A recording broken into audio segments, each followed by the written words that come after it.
السلام علیکم ورحمۃ اللہ وبرکاتہ۔ فہم القرآن کورس کلاس 95 میں آپ سب کو خوش آمدید۔ اہلاً و سہلاً مرحبا۔ رسول اللہ صلی اللہ علیہ وسلم نے فرمایا ہے، جس نے قرآن مجید پڑھا اور اس کو سیکھ لیا تو اس نے گویا نبوت کا اپنے دونوں پہلوؤں کے درمیان لے لیا، ٹھیک ہے۔ یعنی جس نے قرآن مجید پڑھنا اور اس کو سمجھنا سیکھ لیا اور پھر اس نے گویا ایسا ہو گیا کہ اس نے نبوت کو اپنے دونوں پہلوؤں کے درمیان لے لیا۔ البتہ اس پر بس کیا ہوتا ہے، وحی کا نزول نہیں ہوتا ہے۔ آپ دیکھیں کہ یہ جو قرآن مجید ہے نا، یہ بہت بڑی چیز ہے نا، قرآن مجید اور حدیث رسول صلی اللہ علیہ وسلم، تو یہ دونوں کیا ہے، وحی جلی ہے اور وحی خفی ہے۔ تو جو کوئی بھی اس کو حاصل کرتا ہے تو ایک یہ بہت بڑا اس کے لیے درجات ہوتا ہے۔ بس اس کے اوپر نا وحی کا نزول نہیں ہوتا، باقی کیا ہے، اس کے درجات کی بلندی ہوتی چلی جاتی ہے۔ تو اللہ تبارک تعالیٰ سے دعا ہے کہ اللہ سبحانہ و تعالیٰ ہم سب کے اس پڑھنے پڑھانے کو اور سیکھنے سکھانے کو اپنی بارگاہ میں قبول فرمائے اور ہم سب کی بلندی کا باعث بنا دے اور ہم سب کے والدین کے درجات کی بلندی کا باعث بنا دے۔ اللہ تبارک تعالیٰ ہم سب کے والدین کو قیامت کے دن ان کو نور کے تاج سے نوازے، آمین یا رب العالمین۔ نحمدہ و نصلی علی رسولہ الکریم، اما بعد، فاعوذ باللہ من الشیطان الرجیم، بسم اللہ الرحمن الرحیم۔ رب اشرح لی صدری ویسر لی امری واحلل عقدۃ من لسانی یفقہوا قولی، ربی زدنی علما، ربی یسر ولا تعسر وتمم بالخیر وبک نستعین، آمین یا رب العالمین۔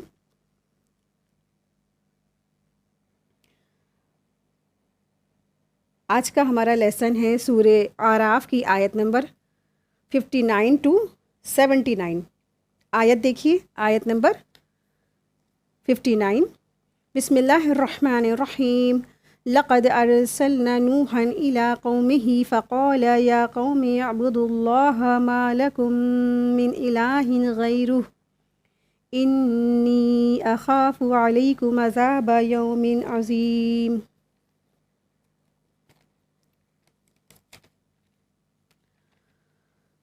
اور ہم نے نوح کو ان کی قوم کی طرف بھیجا تو انہوں نے فرمایا، اے میری قوم، تم اللہ کی عبادت کرو، اس کے سوا کوئی تمہارا معبود ہونے کے قابل نہیں ہے، یقیناً مجھے تم پر ایک بڑے دن کے عذاب کا اندیشہ ہے۔ تو یہاں سے آیت نمبر 59 سے اور 79 تک، اور 79 کیا تقریباً کہ یہاں سے لے کے جتنا بھی پارہ مکمل ہوگا ہم لوگوں کا، وہاں تک کی خاص جو قومیں ہیں ان کے بارے میں بتایا گیا ہے، ٹھیک ہے۔ آیت نمبر 59 to 93 تک کی ٹوٹل 6 قوم یعنی کہ 6 قوموں کی داستان بتائی گئی ہے۔ تو 6 قوموں کی داستان یہاں آئی ہے، ان کی طرف جو رسول بھیجے گئے ان کے بارے میں بتایا گیا ہے، اور یہاں آیت نمبر 59 to 64 تک کی نوح علیہ السلام کی قوم کے بارے میں بتایا گیا ہے۔ نوح علیہ السلام دراصل کیا تھے، وہ پہلے رسول اور پہلے نبی تھے، تو اسی لیے ان کا ذکر پہلے ہے۔ یہاں سے نوح علیہ السلام کے بارے میں بتایا جا رہا ہے، تو مسلسل یہاں سے لے کے آیت نمبر 93 تک کی مسلسل جو 6 رسولوں کا ہمیں ذکر ملے گا، وہ سب سے پہلے کون سے رسول ہیں، جو حضرت نوح علیہ السلام، اس کے بعد حضرت ہود علیہ السلام، پھر حضرت صالح علیہ السلام، اور پھر حضرت لوط علیہ السلام، حضرت شعیب علیہ السلام، حضرت موسیٰ علیہ السلام کا مسلسل آپ کو ذکر ملے گا۔ تو دراصل اللہ سبحانہ تعالیٰ یہاں مسلسل 6 جو رسول ہیں، 6 انبیاء ہیں، اور پھر ان کے قوم کو کیوں لے کر آئیں، اس کا مقصد دراصل کیا ہے، کفار قریش کو مختلف انداز میں اللہ کی طرف بلایا گیا ہے، ٹھیک ہے۔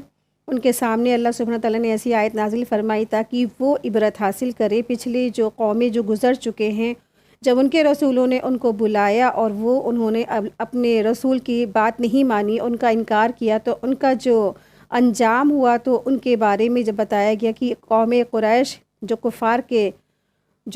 کفار قریش ہے نا، وہ اس کام سے بچ سکیں، تاکہ وہ پچھلے جو اقوام ہیں ان کو بتانا مقصود اسی لیے تاکہ یہ کفار قریش اپنی اصلاح کر لے۔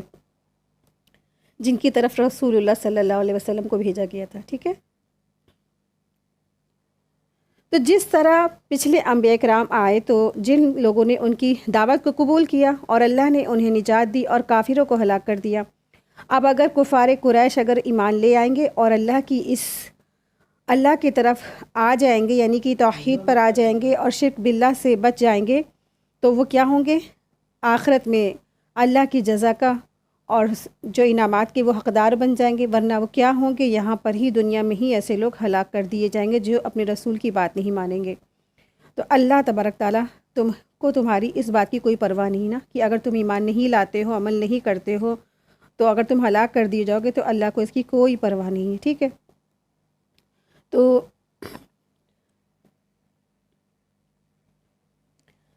ان آیتوں میں حضرت نوح علیہ السلام کا قصہ بیان کیا گیا ہے، ٹھیک ہے۔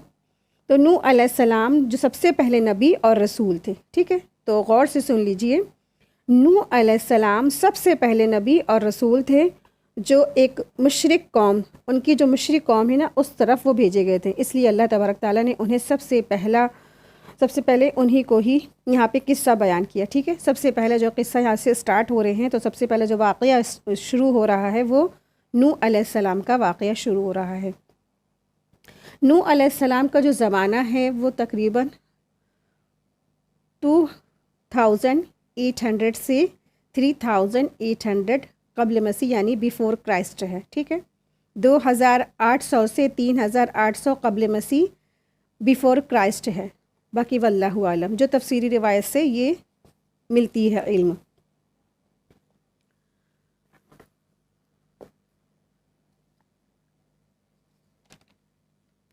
حضرت نوح علیہ السلام اور حضرت آدم علیہ السلام کے درمیان تقریباً 1000 سال کا وقفہ ہے، فاصلہ ہے، جسے 10 پشت بھی کہتے ہیں۔ تو حضرت نوح علیہ السلام سے کچھ پہلے تک تمام لوگ اسلام پر ہی قائم چلے آ رہے تھے، یعنی سب توحید پر ہی تھے۔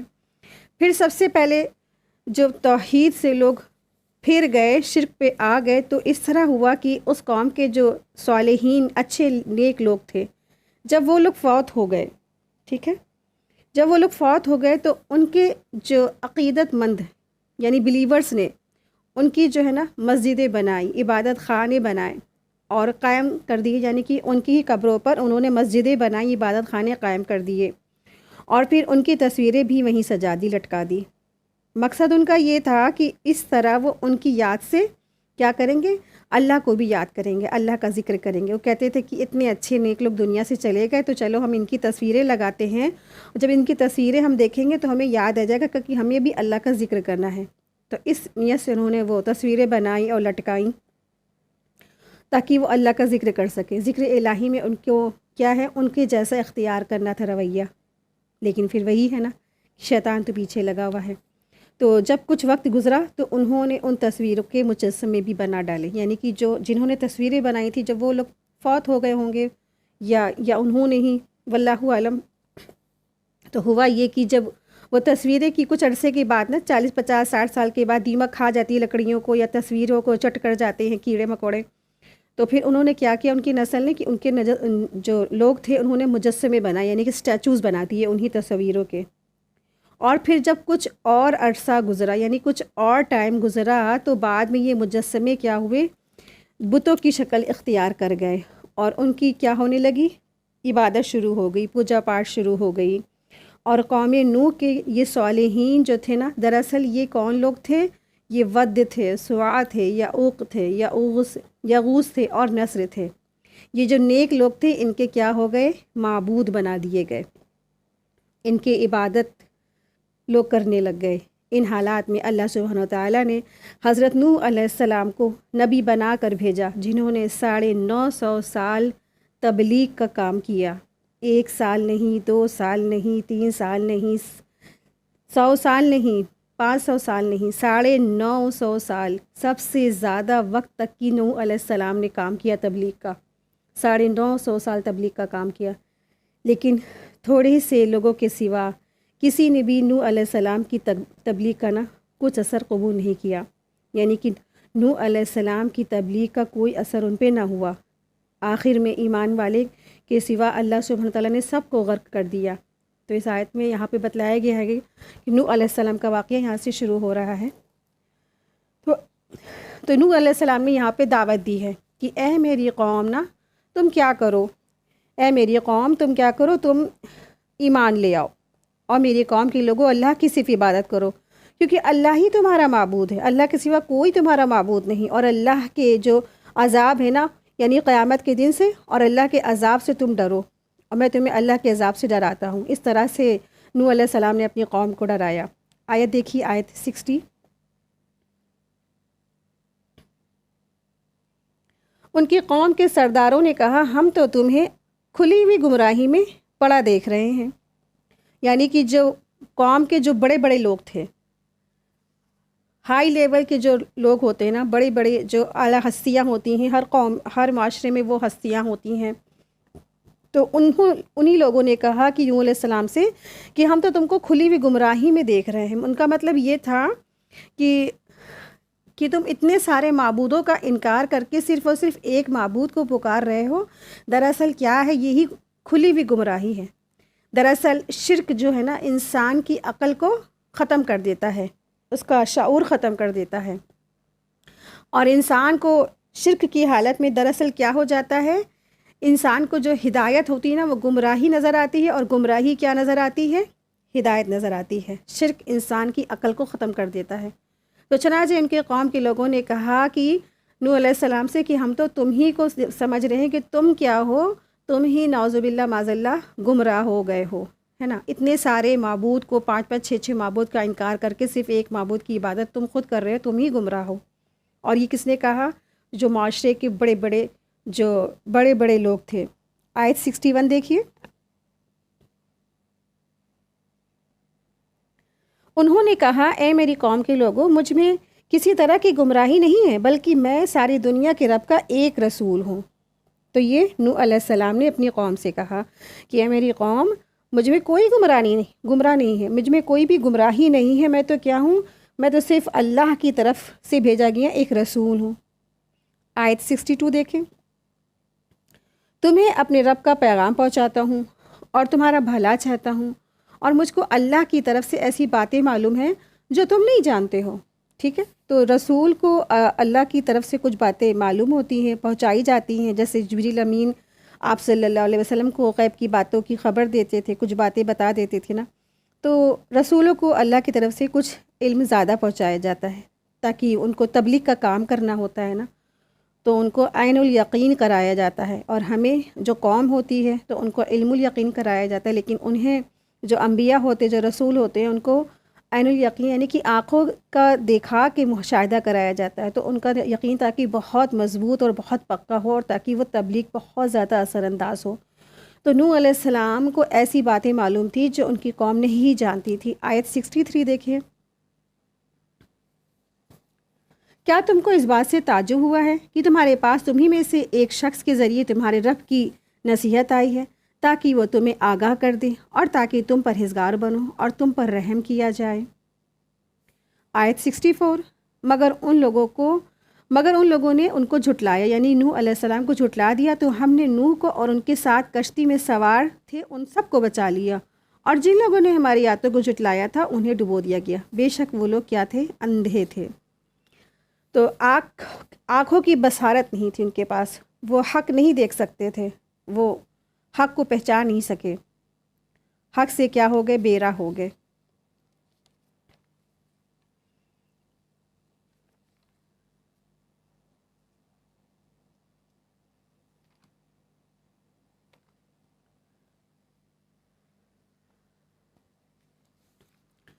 تو اس سے کیا پتہ چلتا ہے ہمیں کہ اللہ سبحانہ تعالیٰ اپنے دوستوں کو نا روشنی کی طرف لے کے جاتے ہیں، اندھیروں سے نکال لے جاتے ہیں، کہ ان کے لیے ہدایت کی راہیں دراصل آسان کر دی جاتی ہیں، اور اس کے مقابلے میں جو پیغمبروں کی مخالفت کرتے ہیں اور ان کے دوست طاغوت ہوتے ہیں نا، کیونکہ شیطان وہ ہوتے ہیں اور انہیں ہدایت کی طرف آنے نہیں دیتے۔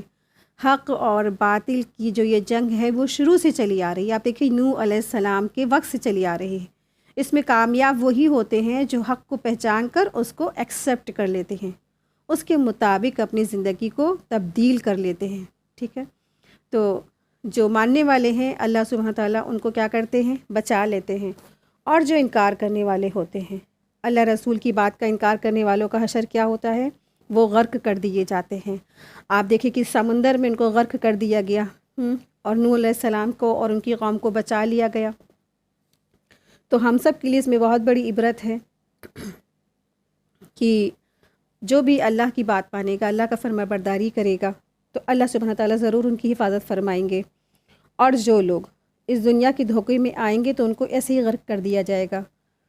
تو جو غرق کرنے کا طریقہ ہے وہ کوئی بھی ہو سکتا ہے کہ انسان اللہ کی ہدایت کے راستوں کو چھوڑ کر کے جب اس دنیا کے جو گلیمرس ہے، عیش عشرت ہے نا، اس دلدل میں جب وہ پھنس جاتا ہے، اپنے رب کو وہ بھول جاتا ہے، تو یہ بھی ایک طریقے سے کیا ہے؟ وہ غرق کر دیا گیا ہے۔ ٹھیک ہے۔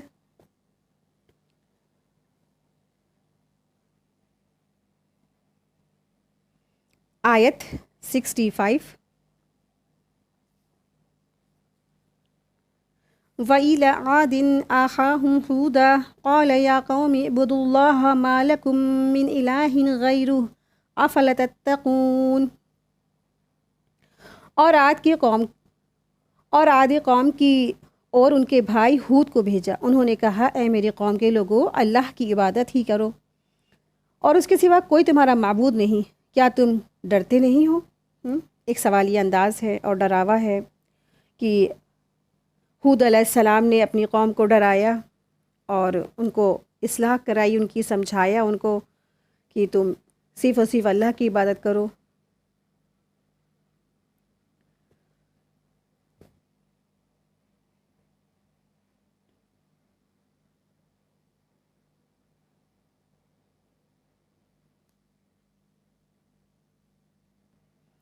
قوم عاد عربوں کی ابتدائی نسل کی ایک قوم تھی، ٹھیک ہے، اور حضرت عیسیٰ علیہ السلام سے کم از کم 2000 سال پہلے یمن کے علاقے حضرموت کے آس پاس آباد تھی۔ یہ لوگ اپنی جسمانی طاقت اور پتھروں کو تراشنے کے میں کیا تھے؟ بہت مشہور تھے۔ اللہ سبحانہ تعالیٰ نے ایسی قوم آج تک نہیں پیدا کی۔ اللہ سبحانہ تعالیٰ نے ان کو بہت طاقتور قوت عطا فرمائی تھی۔ دھیرے دھیرے بھی دراصل کیا ہوا، انہوں نے بت بنا کر ان کی پوجا پاٹ شروع کر دی اور اپنی طاقت کے گھمنڈ میں مبتلا ہو گئے۔ حضرت ہود علیہ السلام ان کے پاس پیغمبر بنا کر بھیجے گئے تھے، اور انہوں نے اپنی قوم کو بڑی درد مندی سے سمجھانے کی کوشش کی، یعنی کہ ایسے درد بھری پکار سے ان کو سمجھایا، پکارا اور ان کو سمجھانے کی بہت کوشش کی، لیکن انہوں نے کیا کی تو اور انہوں نے یعنی کہ ہود علیہ السلام نے اپنی قوم کو توحید کی بھی تعلیم دی اور اللہ تعالیٰ کا شکر گزار بنانے کی بھی تعلیم دی، مگر نیک لوگ جو ہوتے ہیں نا، نیک جو طبیعت کے جو لوگ ہوتے ہیں، وہی جو ہے ایکسیپٹ کر لیتے ہیں، اللہ کے رسول اور اللہ کی بات مانتے ہیں، لیکن جو ضد اور ہٹ دھرم قسم کے جو لوگ ہوتے ہیں وہ نہیں مانتے ہیں۔ تو جب انہوں نے نہیں مانا تو اللہ سبحانہ تعالیٰ نے ان کے اوپر قحط سالی، اسے کہتے ہیں سوکھا پڑ گیا نا، کئی سال تک پیداوار نہیں ہوتی، سبزہ نہیں اگتا اور کوئی کھیتی باغبانی کچھ بھی نہیں ہوتی، تو قحط سالی میں مبتلا ہو گئے کئی سال تک۔ اور حضرت ہود علیہ السلام نے انہیں یاد بھی دلایا کہ یہ اللہ تعالیٰ کی طرف سے ایک تنبیہ ہے، اگر اب بھی تم نے اپنی بدعمالیوں جو دی ہے، بدعمالیوں جو تم نے کری ہے نا، اگر تم نے اس پر توبہ نہیں کی تو پھر کیا ہوگا؟ تمہارے اوپر اللہ کا عذاب بھی آ جائے گا۔ لیکن انہوں نے کیا کیا؟ انہوں نے جو قوم تھی، قوم کے لوگوں نے ہود علیہ السلام کی کوئی بات نہیں مانی، اور آخری میں کیا ہوا کہ ان کے اوپر بھی جو اللہ کا عذاب آ ہی گیا۔ تو یہاں آیت نمبر 65 سے 72 تک کی حضرت ہود علیہ السلام کی قوم کا جو واقعہ ہے وہ بیان کیا گیا ہے۔ آیت نمبر 65 to 72 تک کی قوم جو عاد ہے، قوم عاد اور ہود علیہ السلام کا واقعہ بیان کیا گیا ہے۔ جو یہ لوگ جو تھے نا، یہ جو قوم عاد دراصل عاد بن ارم بن اوس بن سام بن نوح کی اولاد میں سے تھے، جو زبردست جسمانی قوت کے مالک تھے اور بتوں کی عبادت کرتے تھے۔ حضرت ہود علیہ السلام اسی کی قوم کے ایک شریف خاندان میں سے تھے، جنہیں اللہ تعالیٰ نے ان کی ہدایت کے لیے نبی بنا کر بھیجا تھا، لیکن جس طرح وہ لوگ نا جسمانی طور پر بڑے سخت تھے اسی طرح ان کے دل بھی بہت سخت تھے۔ انہوں نے حضرت ہود علیہ السلام کو کہا کہ تم کیا ہو، بے وقوف ہو، نادان ہو، اور جھوٹا بھی قرار دیا، اور ہزار کوششوں کے باوجود راہ راست پر وہ لوگ نہیں آئے تو اللہ تبارک تعالیٰ نے انہیں کیا کیا، ہلاک کر دیا۔ قرآن کریم میں کئی جگہ ان کا واقعہ آیا ہے، تو اللہ تبارک تعالیٰ نے انہیں طوفانی ہواؤں کے ذریعے سے ہلاک کر دیا، اور جو تھیں وہ جو ہوائیں تھیں 8 دن اور 7 راتیں، 7 جو راتیں ہیں مسلسل چلتی رہیں، ٹھیک ہے۔ تو وہ جو ہوائیں تھیں وہ 8 دن 7 راتیں مسلسل چلتی رہیں۔ اس چیز کو ہمیشہ یاد رکھیے گا، اس میں لوگ کنفیوز ہوتے ہیں۔ تو وہ جو عذاب والی جو ہوائیں تھیں وہ مسلسل 8 دن اور 7 رات مسلسل چلتی رہیں، ڈیپ فریزر کر دینے والی وہ ہوائیں تھیں۔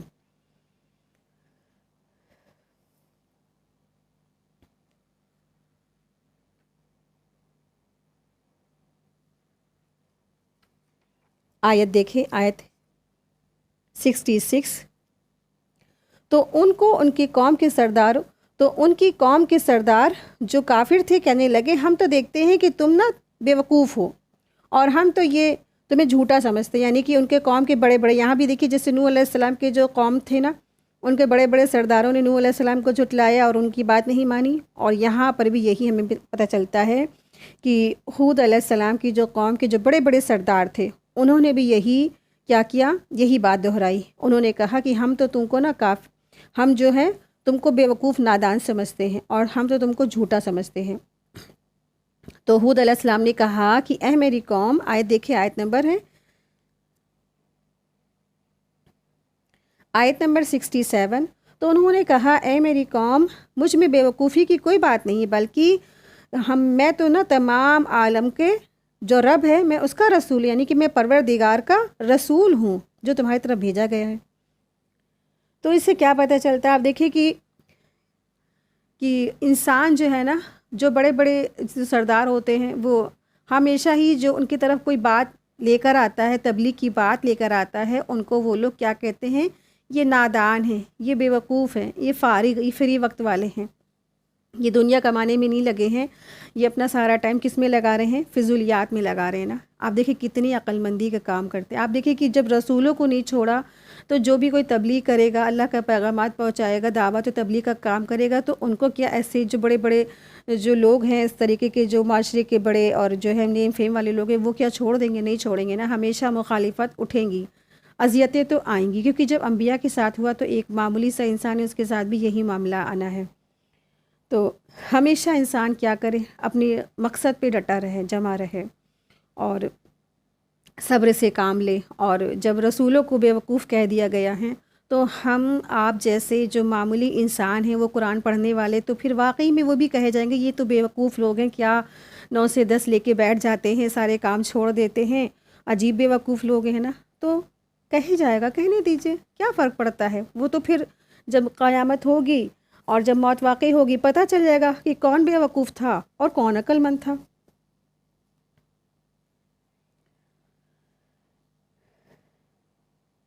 آیت 68 دیکھیے، میں تمہیں اپنے رب کا پیغام پہنچاتا ہوں، اور میں تمہارا نا امانت دار ہوں، اور میں تمہارا امانت دار اور نصیحت کرنے والا ہوں۔ یعنی ہود علیہ السلام نے یہ باتیں اپنی قوم سے کہیں۔ آیت 69، کیا تم کو اس بات سے تعجب ہوا ہے کہ تمہارے پاس تمہیں میں سے ایک شخص کے ذریعے تمہیں تمہارے رب کی نصیحت آئی ہے، تاکہ وہ تمہیں آگاہ کر دے، وارن کر دے، اور یاد رکھو جب اس نے نوح علیہ السلام کی قوم کے بعد تمہیں اس کا نائب بنایا اور جسمانی طور پر تمہیں بڑھایا، تو اللہ تعالیٰ کی نعمتوں کو یاد کرو تاکہ تمہیں کامیابی ملے۔ ٹھیک ہے، تو یہ رسول جو ہیں، جو پیغمبر ہیں، اپنی قوم کو سمجھا رہے ہیں، ٹھیک ہے، اور تاکہ وہ اللہ کی شکر گزاری کریں، اللہ کی نعمتیں یاد دلا کر اپنی قوم کو، اور چاہ رہے ہیں کہ ان کی جو قوم ہے وہ اللہ کا شکر گزار کرے۔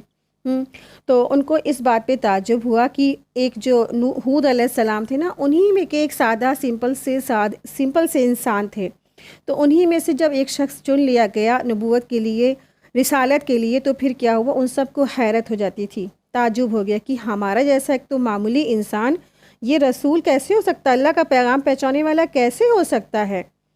ہاں رسول تو کوئی ایسا ہونا چاہیے جو بالکل اسپیشل ہو، وہ جیسے میجیکل جو ہوتے ہیں ویسے میجیشین ہوتے ویسے ان کو ہونا چاہیے، دن کو رات، رات کو دن کر دے، سورج اور چاند کو وہ اپنے تابع کر لے، پہاڑوں کو جو ہے ہیرا موتی جواہرات بنا دے، ایک انگلی کے اشارے سے وہ سب کچھ پوری دنیا ادھر کی ادھر کر دے۔ رسول تو ایسا ہونا چاہیے۔ ہم کیسے مان لیں ایک معمولی انسان یہ اللہ کا رسول ہے نا؟ یہ تو امپاسبل نہیں ہے۔ جبکہ ان کو اسی پہ ہی تعجب ہوتا تھا، ایک معمولی انسان ہماری ہی جو نسل سے ہے وہ رسول کیسے ہو سکتا ہے؟ تو ان کو اسی بات کا حیرت ہوتی تھی۔ اور جو ہود علیہ السلام تھے وہ ان سے کہتے تھے کہ میں تو تمہاری جیسا معمولی انسان ہوں۔ آپ سوچیں کہ اگر نا یہ بات کس کو پہنچائی جا رہی ہے؟ بتائی جا رہی ہے کفار قریش کو، اور جو بھی ان کے جیسی جو تھاٹس رکھتے ہیں، جو ان کی گمان ہے، بات ہے، تو ان سب کوئی بات بتائی جا رہی ہے کہ رسول کیا ہوتا ہے؟ ایک معمولی انسان ہی ہوتا ہے۔ بات پہنچانے کے لیے ایک معمولی انسان کو ہی سلیکشن کیا جاتا ہے، چوز کیا جاتا ہے نا۔ آپ سوچیں کہ اگر انسانوں کے بیچ اللہ تبارک تعالیٰ کسی فرشتے کو بھیج دیتے نا، تو وہ تو کوئی نہ بات سن سکتے تھے، نہ ان کی ان کو دیکھ سکتے تھے آنکھوں سے، اور نہ ان کی وہ اتباع کر سکتے تھے۔ یا اگر اللہ تبارک تعالیٰ جناتوں میں سے کسی رسول کو بھیج دیتے تب بھی جو ہے انسان سب ڈر کے بھاگ جاتے نا، اور وہ ان کو دکھتے بھی نہیں۔ تو اللہ تبارک تعالیٰ نے انسانوں میں سے انسانوں کو ہی رسول بنا کر بھیجا۔ اور اللہ کے رسول یعنی ہود علیہ السلام نے اپنی قوم سے کہا کہ تمہیں اللہ تبارک تعالیٰ نے قوم عاد کے بعد تمہیں ایک خلیفہ بنا کے بھیجا ہے۔ قوم عاد کے بعد ان کو بھیجا گیا تھا قوم سمود کو، تو لیکن انہوں نے کیا کیا؟ انہوں نے رسول کی بات نہیں مانی، ناشکری کی، اور پھر اللہ سبحانہ تعالیٰ کا عذاب بھی ان کو آ کے پکڑ لیا۔ آیت دیکھیں، آیت نمبر 70۔ انہوں نے کہا، وہ بولے، کیا تمہارے پاس اس لیے آئے ہو؟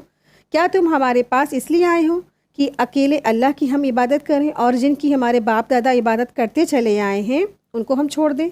پھر اگر تم سچے ہو تو جس چیز کی سے تم ہمیں ڈرا رہے ہو نا، اسے تم لے آؤ۔ یعنی تم ہمیں عذاب سے ڈرا رہے ہو، ٹھیک ہے، تم اس عذاب کو لے آؤ۔ تو ایک تو ڈرے نہیں، اوپر سے رسول سے کیا کہہ رہے ہیں کہ تم جس چیز سے ہمیں ڈرا رہے ہو نا، وہ چیز تم ہمارے پاس لے ہی آؤ، آج دیکھ لیں گے، نپٹ لیں گے نا۔ اس طریقے سے ان کا یہ بات کرنے کا انداز تھا۔ تو آپ دیکھیے کہ انہوں نے کیا کہا، اجیتنا لنعبد اللہ وحدہ ونذر ما کان یعبد آباؤنا، کیا ہم اپنے آبا و اجداد کی اتباع چھوڑ دیں اور تمہارے صرف اکیلے ایک معبود کی ہم اتباع کریں؟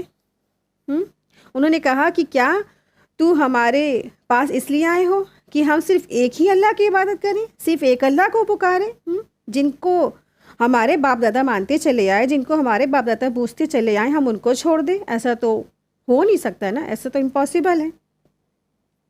تو آبا و اجداد کی جو اندھی تقلید ہے نا، وہ آج سے نہیں ہے۔ آپ دیکھیں کہ ہزاروں سال پہلے سے ہی تھا۔ ہر دور میں یہی گمراہی کی کیا ہے، یہی جڑ رہی ہے، یہی بنیاد رہی ہے۔ قوم عاد نے بھی یہی دلیل پیش کی تھی نا، اور شرک کو وہ چھوڑ کر توحید کا راستہ انہوں نے اختیار کرنے پر ہی مادہ نہیں ہوئے۔ بدقسمتی سے کیا ہے، دراصل مسلمانوں میں بھی اپنے بڑوں کی تقلید کی یہی بیماری عام ہے۔ ان کا ہی آج بھی بہت سارے ایک طبقے ایسے ہیں کہ وہ اپنے آبا و اجداد کی پیروی میں اندھا دھن لگے ہوئے ہیں، اندھا دھن پیروی کرتے چلے جا رہے ہیں، اور بس کہتے ہیں ہماری جو رسمیں ہیں، ریتی رواج ہیں، ان کو ہم کریں گے کیونکہ ہمارے باپ دادا کرتے چلے آئے ہیں، ہم ایسا کیسے ہو سکتا ہے ہم اس کو چھوڑ دیں؟ ہمارے آبا و اجداد نے کیا ہے، ہمارے باپ دادا سے جو رسمیں چلی آ رہی ہیں، ہمارے باپ دادا سے جو ہے یہ ایسا ہوا ہے، ویسا ہوا ہے، ایسا کیسے ہو سکتا ہے کہ اپنے آبا و اجداد یا باپ دادا کی رسموں کو چھوڑ دیں؟ تو آبا و اجداد کی پیروی کیا یہ بات کیا حق ہے؟ یہ دلیل کون سی دلیل ہے؟ کہاں سے یہ کیسے پتہ کہ آبا و اجداد حق پر تھے، سچ پر تھے نا؟ تو کوئی نہیں کہہ سکتا نا۔ تو قرآن اور سنت کیا ہے، اگر آپ کو وہاں سے دلیل مل جاتی ہے تو پھر آبا و اجداد کی پیروی، اندھی تقلید انسان کو کیا کرنا چاہیے؟ چھوڑ دینا چاہیے۔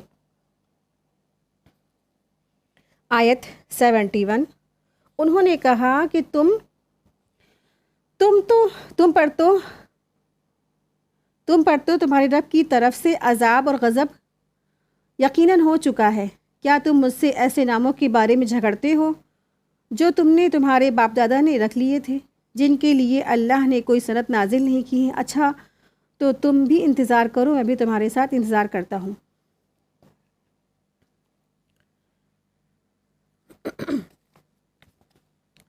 یعنی کسی کو وہ کیا کہتے تھے؟ بارش کا دیوتا کہتے تھے، کسی کو روشنی کا دیوتا کہتے تھے، اور کسی کو کیا کہتے تھے کہ یہ مشکل کشا ہے نا۔ تو کسی کو آج بھی دیکھیں کہ ہمارے کیا مسلمانوں میں، جیسے غیر مسلموں میں کوئی بارش کا دیوتا ہے، کوئی ہوا کا دیوتا ہے، کوئی اگنی کا دیوتا ہے، کوئی روشنی کا دیوتا ہے، کوئی سورج کا دیوتا ہے۔ تو اسی طرح آج ہمارے معاشرے میں کوئی کسی کو مشکل کشا کہتا ہے، کوئی کسی کو غریب نواز کہتا ہے، کہ کوئی کسی کو غوث اعظم کہتا ہے، کوئی کسی کو داتا القاب دیتا ہے نا۔ تو یہ سب چیزیں کیا ہیں؟ بات کی پیداوار ہے۔ اللہ کے رسول اللہ صلی اللہ علیہ وسلم نے ایسا کچھ بھی نہیں سکھایا، ایسا کچھ بھی عمل نہیں کیا ہے۔ ہر قسم کی جو مشکل کشا ہے وہ صرف اللہ سبحانہ و تعالیٰ ہے۔ اللہ کی صفات کسی اور کو دے دینا یا کسی اور کو پکارنا، یہی تو سب سے بڑا شرک ہے۔ تو کفار مکہ یا مشرکین مکہ ایسا نہیں تھا، اللہ کو نہیں مانتے تھے، وہ اللہ کو مانتے تھے، لیکن اللہ کے ساتھ اوروں کو بھی شریک ٹھہراتے تھے۔ آج افسوس یہی ہے کہ اکثر امت مسلمہ جو اپنے آپ کو مسلمان کہتے ہیں، وہ صرف لا الہ الا اللہ پڑھتے تو ہیں، اس کے معنی مفہوم نہیں جانتے۔ لا الہ الا اللہ زبان سے تو کہتے ہیں، لیکن اس کو دل سے نہیں قبول کرتے ہیں، کیونکہ وہ اللہ کے ساتھ مشکل کشا، داتا، بن، غریب نواز، غوث اعظم کو بھی شامل کرتے ہیں، یعنی اور شریکوں کو بھی اللہ کے ساتھ شریک ٹھہراتے ہیں۔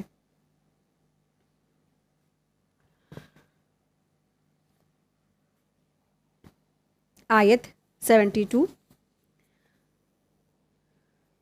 پھر ہم نے اپنی رحمت سے انہیں اور ان کے ساتھ جو تھے انہیں بچا لیا، اور ان لوگوں کی جڑ کاٹ دی جنہوں نے ہماری آیتوں کو جھٹلایا اور وہ ایمان نہیں لانے والے تھے۔ ٹھیک ہے، تو جب اللہ سبحانہ تعالیٰ کی طرف سے رسول آئے، انہوں نے ان کی بات پہنچائی، پھر قوم نے نہیں مانی، تو پھر کیا ہوا؟ رزلٹ ہلاک کر دیے گئے۔ آپ دیکھیں، ایسا نہیں ہوا کہ ایک قوم تھی اور وہ نافرمانی کر رہی تھی، بس اللہ کا عذاب آ گیا، ایسا نہیں ہوا نا۔ اللہ سبحانہ تعالیٰ کتنے غفور الرحیم ہیں، اللہ سے بڑھ کر کوئی محبت کرنے والا نہیں ہے۔ اللہ نے ہر دور میں، ہر وقت میں اللہ تبارک تعالیٰ نے اپنے جو نافرمان قوم ہے نا، ان کی اصلاح کے لیے رسول بھیجے، انبیاء بھیجے، مسلسل کتابیں آئیں، اور اس کے بعد کافی سال تک، 950 سال تک کی بھی انبیاء جو تھے ان کے اندر ان کی اصلاح کے لیے انتظام کرتے رہے۔ لیکن ضدی اور ہٹ دھرم قوم جب نہیں مانتی ہے، اپنی ضد پر، ہٹ دھرمی پر جمی رہتی ہے، تو پھر فیصلہ بھی تو ضروری ہو جاتا ہے نا۔ آپ اور ہم اپنے آپ کو رکھ کے دیکھیں، اپنے بچوں کے بارے میں اگر چھوٹی سی مثال لے کر دیکھیں کہ آپ اپنے بچے کو نا، ایک کوئی غلط عادت ہے، اس کو آپ سمجھا رہے ہیں، ایک دن سمجھایا، 2 دن سمجھایا، 3 دن سمجھایا، 4 دن، پھر 1 مہینہ بھر سمجھایا، پھر بچہ نہیں مانتا نا، پھر کیا ہوتا ہے نا؟ پھر اس کو سزا دیتے ہیں کچھ نہ۔ تو اللہ بھی کیا ہے؟ اللہ تعالیٰ بھی پھر انسانوں کا حساب کتاب لینے والے ہیں۔ آیت 73۔ اور سمود کی طرف ان کے بھائی صالح کو بھیجا گیا، اور انہوں نے کہا، اے میری قوم کے لوگوں، اللہ کی عبادت کرو، اس کے سوا تمہارا کوئی معبود نہیں، تمہارے پاس تمہارے رب کی طرف سے کھلی ہوئی دلیل آ چکی ہے، یہ اللہ کی اٹھنی ہے اور تمہارے لیے ایک نشانی ہے، تو اسے چھوڑ دو کہ اللہ کی زمین پر چلتی پھرے، اور تم اسے بری نیت سے ہاتھ بھی نہ لگانا، ورنہ دردناک عذاب تمہیں پکڑ لے گا۔ تو یہاں سے سمود علیہ السلام اور یہاں سے صالح علیہ السلام کے بارے میں بتایا جا رہا ہے، اور جو قوم سمود تھی، صالح علیہ السلام کی جو قوم تھی، قوم سمود تھی۔ تو آیت نمبر 73 سے آیت نمبر 79 تک کی حضرت صالح علیہ السلام کی قوم کے بارے میں بتایا گیا ہے، جن کو حضرت صالح علیہ السلام کو قوم سمود کی طرف بھیجا گیا تھا۔ تو 73 سے 79 تک قوم سمود کا واقعہ بیان کیا گیا ہے۔ سمود عربوں کا ایک قبیلہ تھا، اور یہ لوگ سمود بن عامر بن ارم بن سام بن نوح کی اولاد میں سے تھے۔ ان کا زمانہ حضرت ابراہیم علیہ السلام سے پہلے اور قوم عاد کے بعد کا تھا، اور ان کا ٹھکانہ حجاز اور شام کے درمیان وادی قرا میں اور اس کے ارد گرد تھا، اور بہت ہی طاقتور لوگ یہ بھی تھے، اور اپنی جسمانی طاقت اور قوت اور بازو کے زور سے وہ پہاڑوں کو کاٹ کاٹ کر اپنے مکان بنایا کرتے تھے، اپنے گھر بنایا کرتے تھے۔ آپ سوچیں کہ آج چھوٹا سا ایک پتھر ہے، ہم چھری سے یا ایک چھینی ہتھوڑی سے اس کو کیا ہم چھید تک کی نہیں کر سکتے نا۔ سل بٹے بھی جب اس میں جو داتی کرائی جاتی ہے نا، پہلے زمانے کے لوگ کراتے تھے، چکی پہ داتی کراتے تھے، تو وہاں لوگ جو ہے دوسرے لوگ کرانے کرانے جاتے تھے، گھر کی عورتیں بھی نہیں اس کو کر سکتی تھیں، یعنی کہ چھینی ہتھوڑی سے اس میں ایک انسان دھار بھی نہیں کر سکتا تھا۔ اور آپ دیکھیں کہ یہ اللہ کے کیسے طاقتور قوم تھی کہ پتھروں کو انہوں نے تراشا، اور پتھروں کو یہاں تک کہ تراش کر کے اس کے اندر اپنے محلات بنا دیے۔ تو انہوں نے پتھروں کو تراش تراش کے بڑی بڑی اپنے محل بنا دیے۔ نبی کریم صلی اللہ علیہ وسلم جب 9 ہجری میں تبوک جاتے ہوئے ان کی بستیوں سے گزرے تو انہیں، جنہیں مدائن صالح کہا جاتا ہے، صحیح ہیں اور مسند احمد میں عبداللہ بن عمر رضی اللہ عنہما سے یہ روایت ہے کہ رسول اللہ صلی اللہ علیہ وسلم تبوک جاتے ہوئے قوم سمود کے گھروں کے پاس رکے تو لوگوں نے ان کے کنووں کا پانی پیا اور آٹا گھون کر کھانا پکانے لگے، لیکن رسول اللہ صلی اللہ علیہ وسلم نے حکم دیا کہ اپنی ہانڈیاں انڈیل دو اور جو گندھا ہوا آٹا ہے وہ اونٹوں کو کھلا دو۔ پھر وہاں سے چل کر اس کنویں کے پاس آئے جس سے حضرت صالح علیہ السلام کی اونٹنی پانی پیتی تھی۔ نبی کریم صلی اللہ علیہ وسلم نے لوگوں کو سمود کے گھروں میں داخل ہونے سے منع فرمایا اور کہا کہ مجھے ڈر ہے کہ کہیں وہ تمہیں عذاب میں اپنی گرفت میں نہ لے لے۔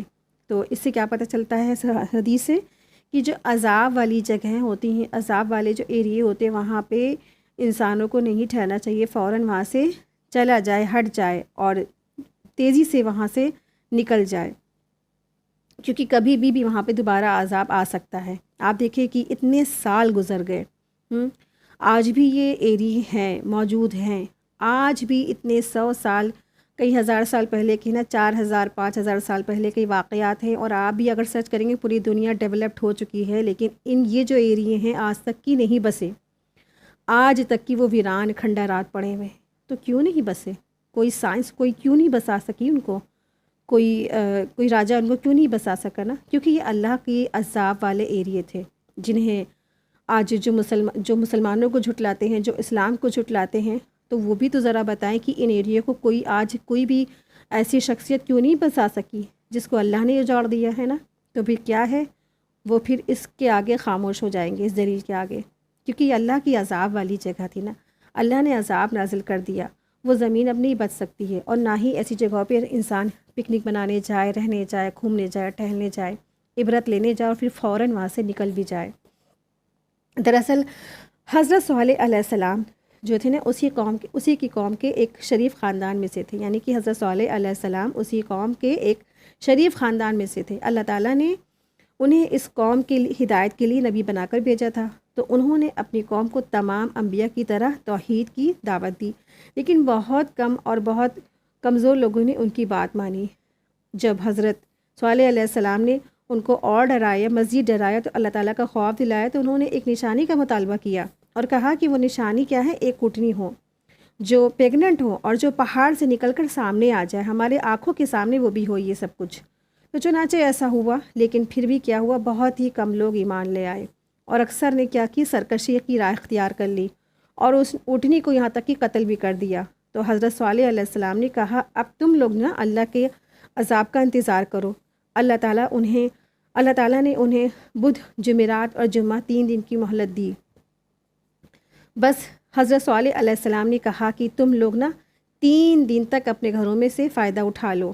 سنیچر کے دن صبح کے وقت ایک عظیم فرشتے نے ان کے درمیان ایک ایسی چیخ ماری کہ ان کے دل اور ان کی روحیں ہل گئیں، اور ان سب کے سب کیا ہوئے، ختم ہو گئے، مر گئے۔ اس کے بعد حضرت صالح علیہ السلام نے لاشوں کے درمیان کھڑے ہو کر کہا کہ اے میری قوم، میں نے تمہیں اللہ کا پیغام پہنچایا تھا اور تمہاری خیر خواہی میں کوئی کمی بھی نہیں کی تھی، لیکن تم لوگوں نے اپنے خیر خواہوں کو پسند نہیں کیا، پھر وہ وہاں سے چلے گئے۔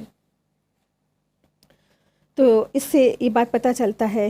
پھر ایک اور حدیث بھی ہم دیکھ لیتے ہیں اس کے بارے میں کہ نبی کریم صلی اللہ علیہ وسلم نے جب جنگ بدر کے بعد مشرکین جو مقتول تھے، قریش کے سامنے جن کی لاشیں کنویں میں ڈالی گئی تھی جنگ بدر کے بعد مقتولین یعنی کہ قتل کیے ہوئے جو قریش کے سامنے جب جن کی جو لاشیں جو ہے کنویں میں ڈال دی گئی تھیں، یعنی کہ جو مشرکین مکہ جو مارے گئے تھے ان کی جو لاشیں کنویں میں جب ڈال دی گئی تھیں، تو ایسے ہی کیا تھا کہ حضرت عمر بن خطاب رضی اللہ عنہ حیرت اور تعجب پر ہوا ان کو، تو اللہ کی قسم وہ تم سے زیادہ اچھی طرح سن رہے ہوتے ہیں لیکن وہ جواب نہیں دے سکتے، یہ آپ صلی اللہ علیہ وسلم نے فرمایا تھا۔ یعنی کہ جب جنگ بدر کا واقعہ ہوا تو اللہ کے رسول صلی اللہ علیہ وسلم نے جو کفار قریش کے جو مشرکین جنگ بدر میں مارے گئے تھے ان سب کی لاشوں کو کنویں میں ڈال دیا تھا اور کہا تھا کہ دیکھو حق جیت گیا اور باطل کیا ہوا، نیست نابود ہو گیا۔ تو جو حضرت عمر بن خطاب تھے، عمر رضی اللہ عنہ تھے، آپ صلی اللہ علیہ وسلم کی اس بات پر وہ بڑا تعجب ہو رہا تھا کہ یہ لاشوں سے کہہ رہے ہیں۔ تو اس سے پتہ چلتا ہے کہ پھر آپ صلی اللہ علیہ وسلم نے کہا کہ وہ اچھی طرح سے سن رہے ہوتے ہیں۔ قسم ہے اس ذات کی جس کے ہاتھ میں میری جان ہے، وہ تم سے زیادہ اچھی طرح وہ سن رہے ہوتے ہیں، لیکن وہ جواب نہیں دے سکتے، ٹھیک ہے۔ تو اس سے کیا پتہ چلتا ہے کہ انسان فوت ہونے کے بعد بھی کیا ہوتا ہے، لوگوں کی آوازیں سن سکتا ہے۔ تو اسی طریقے سے جو صالح علیہ السلام تھے نا، انہوں نے اپنی قوم کو بہت سمجھایا، اور لیکن قوم جو تھی اس نے نہ مانا اور کیا انکار کیا۔ تو پھر انجام کیا ہوتا ہے کہ جب قوم نہیں مانتی ہے اور بڑے بڑے سردار جو ہے ان کا انکار کرتے ہیں، پھر قوم نے انکار کیا تو پھر اللہ نے پھر کیا کیا، ان کے اوپر زبردست انجام ان کو دیا اور ان کو ہلاک کر ڈالا۔